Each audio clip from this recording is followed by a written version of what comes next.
This is no time for ceremony. The question before the House is one of awful moment to this country.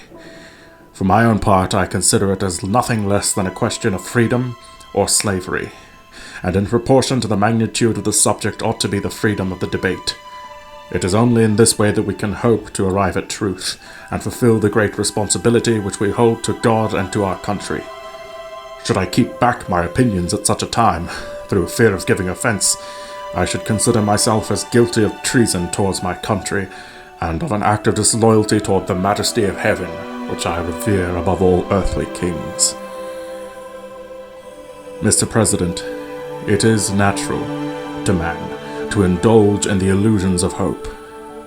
We are apt to shut our eyes against a painful truth, and listen to the song of that siren till she transforms us into beasts. Is this the part of wise men?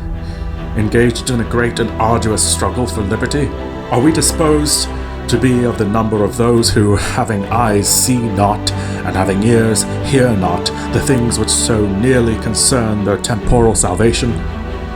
For my part, whatever anguish of spirit it may cost, I am willing to know the whole truth, to know the worst, and to provide for it. I have but one lamp by which my feet are guided, and that is the lamp of experience. I know of no way of judging the future but by the past. And judging by the past, I wish to know what there has been in the conduct of the British ministry for the last 10 years to justify those hopes with which gentlemen have been pleased to solace themselves and the House. Is it that insidious smile with which our petition has been lately received? Trust it not, sir. It will prove a snare to your feet. Suffer not yourselves to be betrayed with a kiss. Ask yourselves how this gracious reception of our petition comports with those warlike preparations which cover our waters and darken our land. Are fleets and armies necessary to a work of love and reconciliation? Have we shown ourselves so unwilling to be reconciled that force must be called in to win back our love? Let us not deceive ourselves, sir. These are the implements of war and subjugation, the last arguments to which kings resort.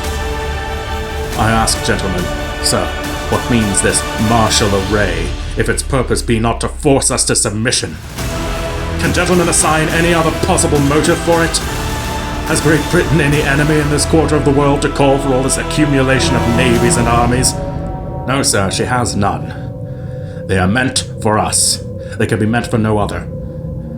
They are sent over to bind and rivet upon us those chains which the British ministry have been so long forging. And what have we to oppose them? Shall we try argument? Sir, we have been trying that for the last 10 years. Have we anything new to offer upon the subject? Nothing. We have held up the subject in every light of which it is capable, but it has been all in vain. Shall we resort to entreaty and humble supplication? What terms shall we find which have not been already exhausted? Let us not, I beseech you, sir, deceive ourselves. Sir, we have done everything that could be done to avert the storm which is now coming on.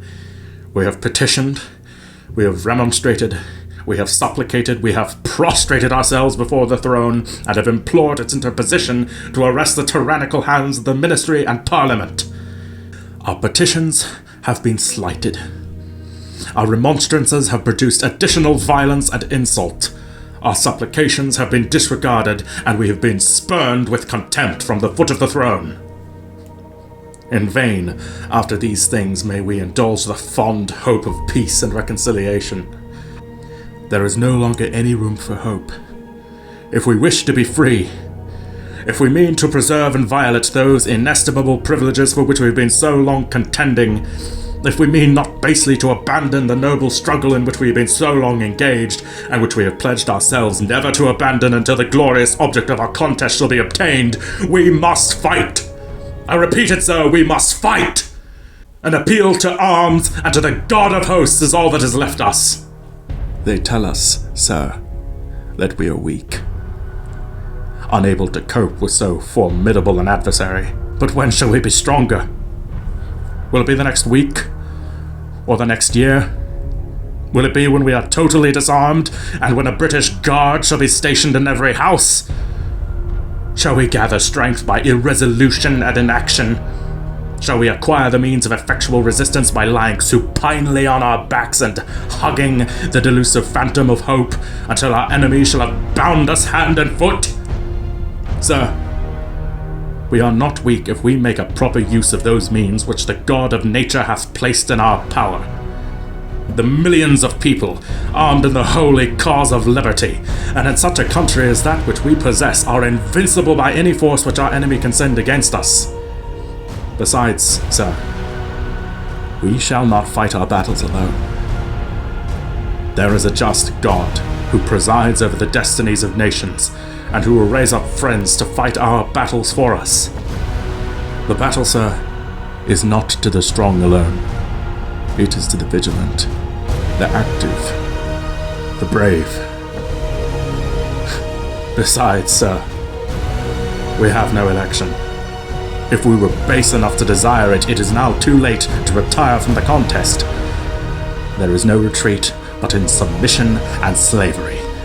Our chains are forged. Their clanking may be heard on the plains of Boston.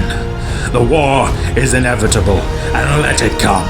I repeat it, sir, let it come. It is in vain, sir, to extenuate the matter. Gentlemen may cry, peace, peace, but there is no peace. The war is actually begun. The next gale that sweeps from the north will bring to our ears the clash of resounding arms. Our brethren are already in the field. Why stand we here idle?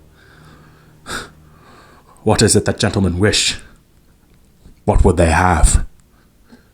Is life so dear, or peace so sweet, as to be purchased at the price of chains and slavery? Forbid it, Almighty God! I know not what course others may take, but as for me, give me liberty, or give me death.